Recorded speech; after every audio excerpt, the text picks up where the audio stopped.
They say revenge is a dish best served cold. But what if I told you that the coldest revenge ever served came wrapped in a $12,000 Valentino gown, dripping in diamonds, and delivered by a woman who'd been sleeping under a bridge just 72 hours earlier? This isn't fiction. This is the true story of how Marcus Chen, a tech billionaire worth $2.3 billion, walked into his ex-fiancée's engagement party with a homeless woman on his arm and orchestrated the most brutal, calculated takedown of a gold digger that high society has ever witnessed. But here's what nobody saw coming. The homeless woman wasn't just a prop. She wasn't just part of some sick game. What she became by the end of that night would change everything Marcus thought he knew about power, about people, and about himself. But before we dive into that ballroom, before we see the look on his ex's face when she realized what was happening, you need to understand how a man who had everything lost the only thing that mattered. If this story grips you even half as much as it gripped me when I first uncovered it, smash that like button right now. Because you're about to witness a masterclass in psychological warfare that starts with heartbreak and ends with something nobody predicted. Marcus Chen made his first million at 19. By 32, he was a regular on Forbes lists, dating Victoria Hartwell, a woman who looked like she'd stepped out of a fashion magazine.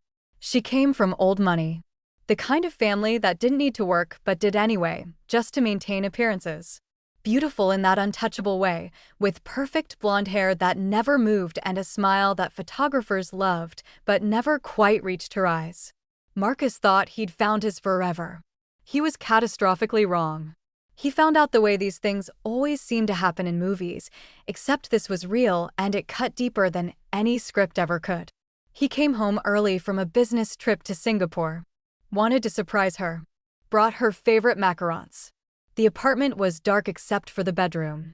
And in that bedroom, in the bed he'd paid for, was Victoria. With his business partner. His best friend since college. Michael Rodriguez. The one person Marcus had trusted with everything. The betrayal didn't just break Marcus. It shattered something fundamental. These weren't strangers. This had been happening for 8 months. 8 months of lies. 8 months of her kissing him goodnight and then texting Michael. 8 months of Michael sitting across from him in board meetings while secretly planning Marcus's future too. Victoria didn't even apologize. Not really. She said things like, "It just happened, and you're never around." She packed her things that night, took the ring off, and left it on the kitchen counter like it was trash. Marcus stood there in his $4 million penthouse, surrounded by everything money could buy, and felt poorer than he'd ever felt in his life. The next few months were a blur of violence and work. He arrived at 5 a.m. and left at midnight. He fired Michael, bought out his shares at a fraction of their worth. But Victoria? Victoria was fine. More than fine. Started dating some hedge fund manager from Connecticut. Posted photos on Instagram of her new perfect life. And Marcus became obsessed. Not with winning her back. With making her understand what she'd done. The invitation arrived on a Tuesday. Heavy cream cardstock with gold embossing. Victoria Hartwell and Preston Blackwell III were pleased to announce their engagement. At the Plaza Hotel.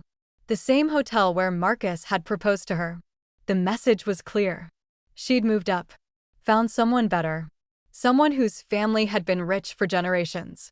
Marcus stared at that invitation for 3 days. He knew he had to go. Had to witness this performance. And he wasn't going alone. He needed someone stunning. Someone unexpected. Someone who would make Victoria's carefully constructed evening crack. That's when fate intervened. It was a Thursday night, 3 weeks before the party. Marcus was driving home through the rain, taking the long way because he didn't want to face his empty apartment. He stopped at a red light near the Embarcadero, and that's when he saw her. She was huddled under a torn tarp near a closed restaurant.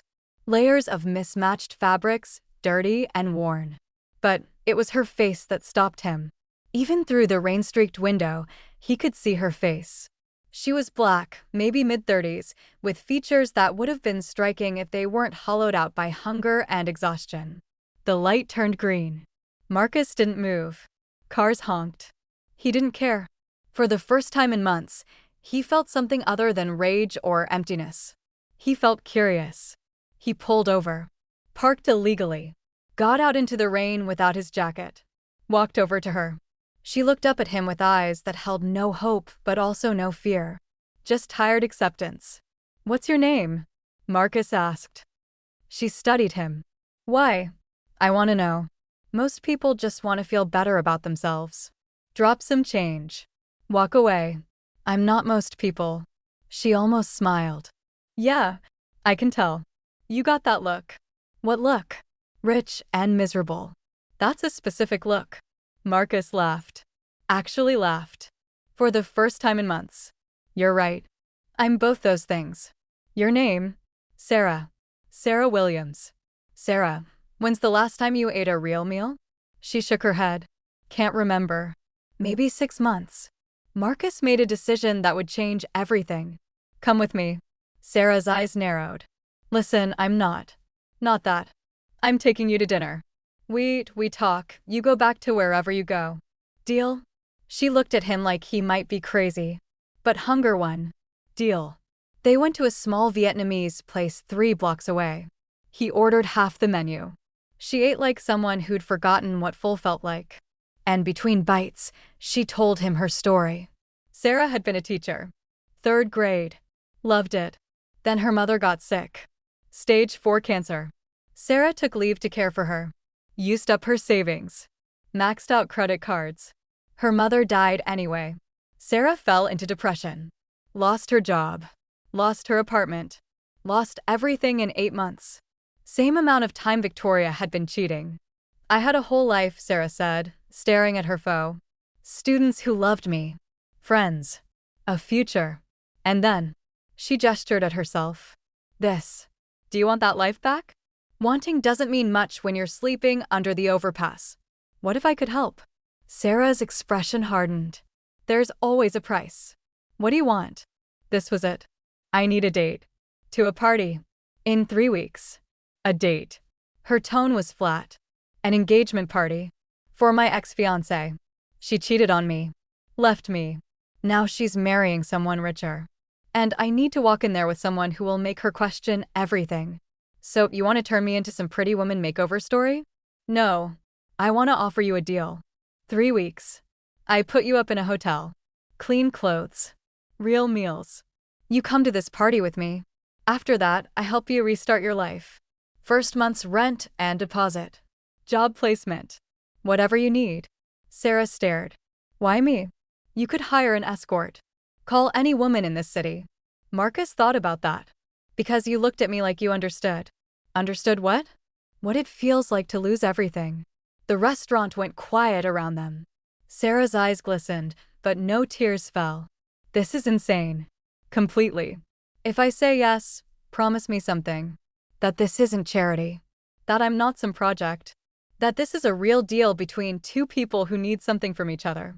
Marcus extended his hand. "Deal." Sarah looked at his hand for a long time. Then she took it. Her grip was firm despite the trembling. "Okay, let's crash your ex's party." The next morning, Marcus sent a car. The driver took her to the Fairmont. He'd booked her a suite with a bay view. When Sarah walked in and saw the king bed with crisp white linens, the marble bathroom, the velvet couch, she sat down on the floor and cried. Marcus arrived 30 minutes later to find her still there, staring like the room might disappear.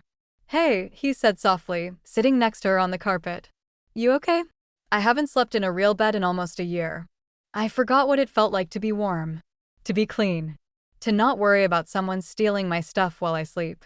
I forgot what it felt like to be human." Marcus didn't have words. So he just sat with her. For an hour they sat on that expensive carpet, 2 people whose lives had imploded in different ways, saying nothing at all. Finally, Sarah stood up. "Okay, I'm ready. What do we do first?" What they did first was something Marcus hadn't planned. They talked.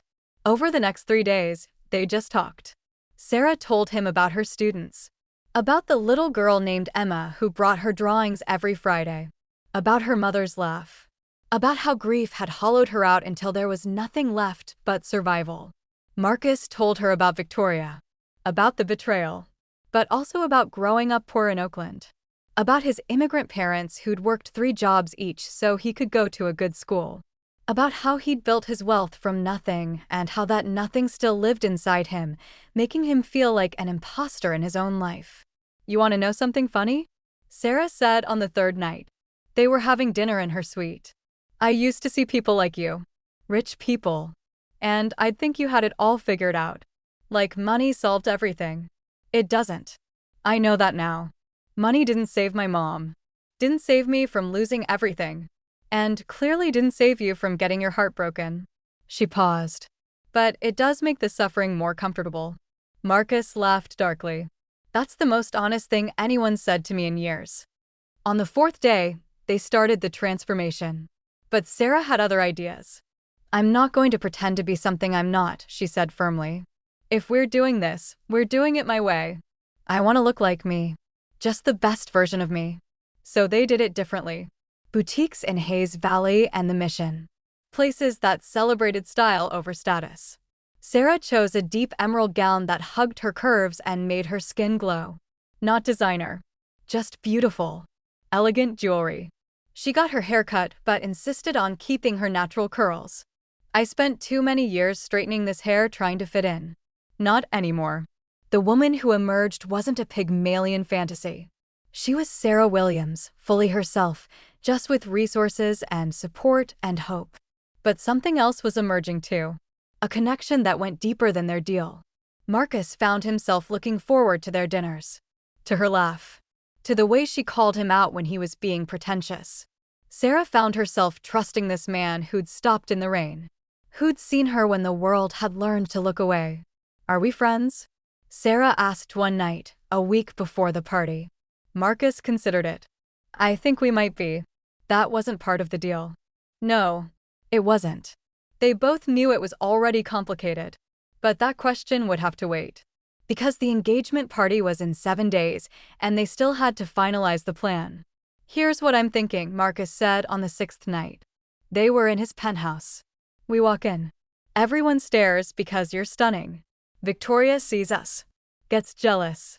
We leave. Done. That's boring, Sarah said, looking out at the skyline. And it's not enough.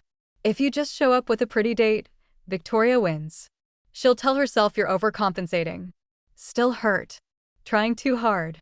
So what do? Sarah turned to face him. Her eyes were sharp. Strategic. We make her realize what she lost. Not by showing off. By showing her who you really are. By making everyone see the version of you she was too shallow to appreciate. She paused. And we do it by telling the truth. What truth? My truth. Your truth. We tell them exactly how we met. Exactly who I am. We let them watch their own reactions. Watch them scramble to hide their disgust or pity or judgment. And then you defend me. Publicly. You show Victoria that you're the kind of man who sees people. Really sees them. Not just the ones who look good on his arm. Marcus stared at her. That's brilliant. And terrifying. The best revenge is becoming a better person than the one who hurt you. Show her you evolved. She didn't. What if they're cruel to you? Marcus, I've been sleeping under bridges. I've been spat on, ignored, assaulted, treated like I'm invisible. Rich people at a party? I can handle that. Question is, can you? Could he? Could Marcus Chen actually pull this off? Walk into that ballroom, face the woman who'd destroyed him, and show her he'd become someone better? Yes, he said finally. Let's tell them everything. The night before the party, neither of them could sleep. They met in his living room at 2 a.m., both too wired to pretend they weren't terrified. What if this is a mistake? Sarah whispered. Then we'll make it together. Why are you really doing this? Don't give me the revenge answer. What's the real reason? Marcus took a breath. Because when I saw you under that tarp in the rain, I saw myself. Not literally, but metaphorically. I was living in a penthouse, but I was just as homeless. Just as lost. Just as invisible. And helping you felt like maybe I could get back on my feet too. That's the most honest thing you've ever said to me. They sat there in the darkness, the city lights flickering outside, and made a silent pact. Whatever happened at that party, they'd face it together. Whatever Victoria threw at them, they wouldn't back down. The next day arrived too fast. Marcus sent a car for Sarah at 6 p.m. When she emerged from the hotel in that emerald gown, her hair swept up, her skin glowing, Marcus forgot how to breathe. It wasn't just the clothes. It was her. The confidence. The dignity. The way she held herself like someone who'd survived hell and come out unbroken. "You ready for this?" she asked, taking his arm. "No. You." "Not even a little." They laughed. And as they drove toward the Plaza Hotel, toward Victoria and her perfect party and her perfect new fiancé, Marcus realized something. He wasn't doing this for revenge anymore. He was doing it because Sarah deserved to walk into that room. Deserved to be seen. Deserved to matter. And if that made Victoria uncomfortable, that was just a bonus. The car pulled up. Valets rushed to open doors. Photographers were there because Victoria had invited the press. Sarah squeezed Marcus's hand. Hard. "Here we go," she whispered. They stepped out. And the cameras went crazy. If you've stayed with me this far, if this story has grabbed you, hit that subscribe button right now because what happens next in part 2 will absolutely shatter you. The moment Victoria sees them. The moment the truth comes out. The moment everything Marcus and Sarah planned either works perfectly or explodes in their faces. And the twist at the end? You're not ready for it. Part 2 drops soon, so make sure you're subscribed.